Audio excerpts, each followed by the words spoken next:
বহিষ্কৃত, চাপ আসবে কোথা থেকে? তারপরেও ধরেন এই যে এরপরে চাপ আসলে তো এটা ফৌজদারি অপরাধ। আপনি যেটা বলছেন, আপনি কি বলছেন আমি বুঝতে পারছি না। কারণ আমি তো বহিষ্কৃতের উপর তো চাপ আসতে পারে এটা না। হচ্ছে যে আপনার কি করবে? পত্রিকায় আমাকে কি করবে দল? হ্যাঁ। কিছু করার নাই তো। আমি তো আর দলের না। না, আমি তো এখন দলের না তো এখন আর। কিভাবে নেগোসিয়েশন করবে? আমি তো আর দলের কেউ না। আমার সাথে কিভাবে নেগোসিয়েশন হবে? আমি দলের নির্দেশনা অনুযায়ী এত বছর এখানে কাজ করেছি। এখন এখান থেকে সরে যাওয়ার কোনো প্রশ্নই আসে না। আর দল থেকে তো আমাকে বহিষ্কার করেছে, সুতরাং আমার সঙ্গে তো আর সমঝোতা হবার কিছু নাই। আমাকে তো বহিষ্কার করেছে।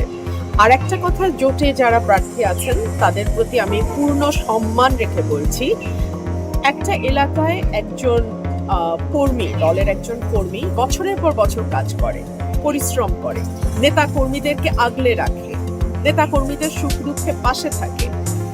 তো তাদের সাথে নেতা কর্মীদের যে বন্ডিংটা তৈরি হয়, সেটা হঠাৎ করে অন্য দল থেকে এসে নির্বাচনের আগে হঠাৎ করে সেটা হয় না।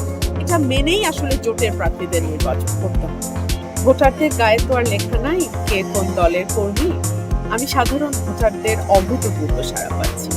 তবে হ্যাঁ, আমার কোনো কর্মী এসে আমাকে বলছে যে ফোন আসছে বা কিছু কিছু জায়গায় হয়তো বলা হচ্ছে যে আমার কাজ করলে মামলা দেয়া হবে, এরকম কথাবার্তা। তবে আমি সেগুলো খুব একটা আমলেও নিচ্ছি না। আমি বলেছি যে এরকম যদি কিছু হয়ে থাকে, আমরা নির্বাচন আরো সামনে যখন ঘনিয়ে আসবে তখন বিষয়গুলো আরো স্পষ্ট হবে। কিছু অতি উৎসাহী লোয়ার টায়ারের কর্মী তো থাকেই দলে, প্রত্যেক দলেই থাকে। তারা তাদের ব্যক্তিগত উৎসাহে হয়তো আমার নেতা কর্মীদেরকে ফোন টোন দিচ্ছে, বাট আমি দলের বৃহৎ অংশ বা কেন্দ্রকে একদমই এজন্য দায়ী করব না। আমি বিশ্বাস করি মানুষ রাজনীতি করেই মানুষের জন্য।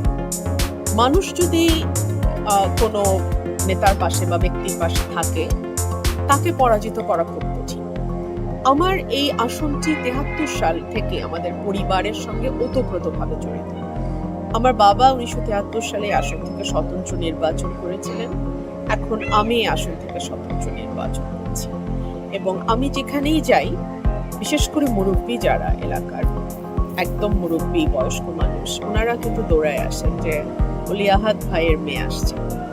এটা আমার জন্য একটা বিরাট